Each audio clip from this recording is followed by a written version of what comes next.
श्री स्वामी समर्थ. जय जय स्वामी समर्थ. स्वामींचं नाव घेऊन मी आजच्या ह्या नवीन व्हिडिओला सुरुवात करते. यंदा 3 जून म्हणजेच बुधवारी आली आहे संकष्टी चतुर्थी. अधिक मासात येणारी संकष्टी चतुर्थीला विभुवन संकष्टी चतुर्थी असे म्हणतात. ही चतुर्थी 2-3 वर्षांनी एकदा येते. हा दिवस अधिक मासात येत असल्यामुळे या दिवशी भगवान गणेशाची विधिवत पूजा निव्रत केल्याने बाप्पा प्रसन्न होऊन मनोकामना पूर्ण करतात. असे मानले जाते की हे व्रत केल्याने जीवनातील सर्व अडचणी दूर होतात आणि आयुष्यात सुख समृद्धी नांदते. धार्मिक मान्यतानुसार देवी पार्वतीने प्रथम आपल्या पुत्र गणेशाच्या दीर्घायुष्यासाठी आणि कल्याणासाठी संकष्टी चतुर्थीचे व्रत केले होते. तेव्हापासून हे व्रत बालसुख, मानसिक शांती, यश आणि अडथळे दूर करण्यासाठी विशेषतः फलदायी मानले जाते. या दिवशी भगवान गणपतीची पूजा केल्याने घरातील नकारात्मक ऊर्जा दूर होते आणि कुटुंबात सुख शांती टिकून राहते. तसेच गणपती बाप्पांच्या कृपेने आपल्या सर्व इच्छा मनोकामना पूर्ण होतात. संकष्टीचे हे व्रत सूर्योदयापासून सुरू होते आणि चंद्र दर्शन झाल्यावरच पूर्ण होते. म्हणून चतुर्थीच्या दिवशी चंद्र पाहणे खूप महत्त्वाचे मानले जाते. चंद्र पाहिल्यानंतरच हे व्रत संपते व पूर्ण होते.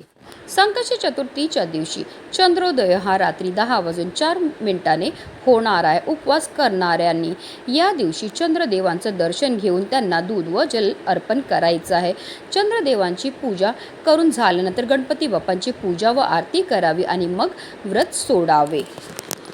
असं केल्याने कुंडलीतील चंद्राची स्थिती मजबूत होते आणि जीवनात सुख आणि शांती नांदते.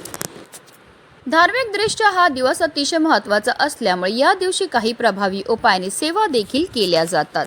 आणि म्हणूनच आज संकष्टी चतुर्थीच्या दिवशी तुम्ही काही नाही केलं तरीही चालेल, पण संध्याकाळी घरामध्ये कापूर सोबत जाळा. ही एक वस्तू, ही वस्तू जाळल्यामुळे आपल्या घरामध्ये असणारी जेवढी पण नकारात्मकता, इडापिडा, ग्रहदोष, वास्तुदोष, पितृदोष तर नष्ट होणारच आहे, पण आपलं 7 पिढ्यांचं दारिद्र्य नष्ट होऊन आपल्या घरामध्ये अखंड माता लक्ष्मीचं आगमन हे होणार आहे.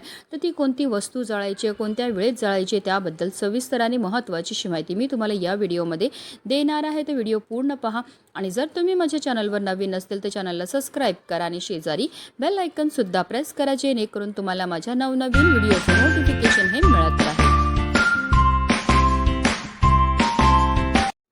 अगदी तुमच्यापासून माझ्यापर्यंत प्रत्येकजण खूप मेहनत करतो, खूप कष्ट करतो, जेणेकरून आपल्या आयुष्यामध्ये सुख समृद्धी नांदेल. पण बऱ्याचदा काय होतं ना, आपल्या घरामध्ये काही दोष असतात किंवा आपल्यामध्ये काही दोष असतात, त्यामुळे सुद्धा आपल्याला कोणत्याही क्षेत्रामध्ये यश मिळत नाही. आपण मेहनत तर करतो, कष्ट तर करतो, पण आपल्या कष्टाला आपल्या नशिबाची साथही मिळत नाही. आपल्या घरी पैसा तर येतो, पण आलेला पैसा टिकून राहत नाही. जर आपल्या घरामध्ये वारंवार भांडणं होत असेल, कलह होत असतील, आजार पण येत असेल, नवरा बायकोचं पटत नसेल किंवा आपली मुलं खूप चिडचिड करतात, हट्टीपणा करतात, आजारी पडतात, त्यांना केलेला अभ्यास लक्षात राहत नसेल किंवा आपली मुलं खूप शिकलेली आहेत पण त्यांना मनासारखी नोकरी प्राप्त होत नसेल, मुलांचा विवाह जुळण्यामध्ये समस्या येत असतील, संतान प्राप्तीमध्ये समस्या येत असतील, तर या प्रकारच्या समस्या का निर्माण होतात? तर त्या निर्माण होतात आपल्यामध्ये किंवा आपल्या घरामध्ये असणाऱ्या दोषांमुळे.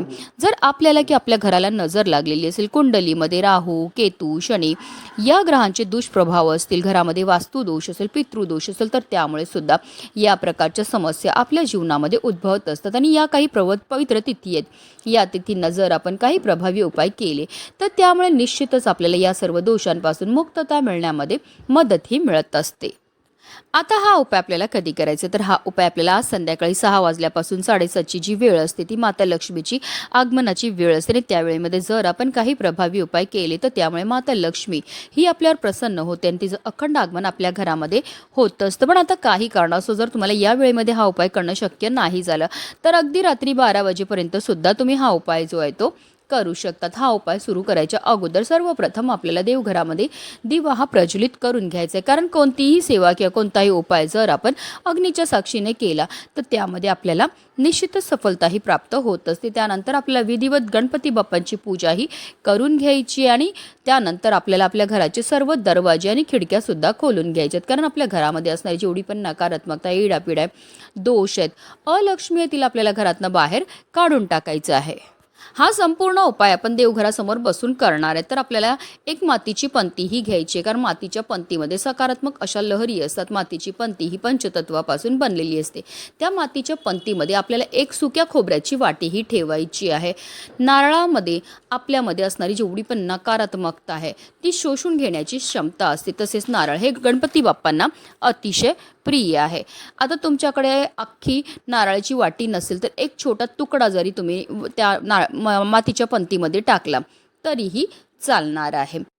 तसेच आपल्याला 5 भीमसेनी कापूरच्या वड्यासुद्धा घ्यायच्यात. मी प्रत्येक उपायामध्ये नेहमी सांगत असते की आवर्जून आपल्याला भीमसेनी कापूरच वापरायचा आहे, कारण तो नैसर्गिकरित्या बनलेला असतो. त्याच्यामध्ये जे तत्व असतात ते आपल्यामध्ये आणि आपल्या घरामध्ये असणारी जेवढी पण नकारात्मकता, इडापिडा, ग्रहदोष, वास्तुदोष, पितृदोष दूर करण्याकरता अतिशय प्रभावी मानला जातो. तसेच आपल्याला 5 लवंगा आणि 3 हिरव्या वेलची सुद्धा घ्यायच्या आहेत. ज्या लवंग आणि हिरव्या वेलची आपण घेणार आहेत त्या व्यवस्थित पाहून घ्यायच्या. त्या अखंड असाव्या, कुठेही तुटलेल्या, फुटलेल्या किंवा खराब झालेल्या नसाव्या. ज्याप्रमाणे लवंग आणि हिरव्या वेलची आपल्या जीवनाची चव वाढवतात, त्याचप्रमाणे आपलं भाग्य उजळायचं काम सुद्धा करत असतात. तसेच लवंग आणि हिरव्या वेलची हा माता लक्ष्मीला सुद्धा अतिशय प्रिय आहेत. आणि जेव्हा पण आपण माता लक्ष्मीला प्रिय असणाऱ्या वस्तूंपासून काही उपाय किंवा सेवा करतो तर त्यामुळे माता लक्ष्मी ही आपल्यावर प्रसन्न होते आणि तिचं अखंड आगमन आपल्या घरामध्ये होत असतं.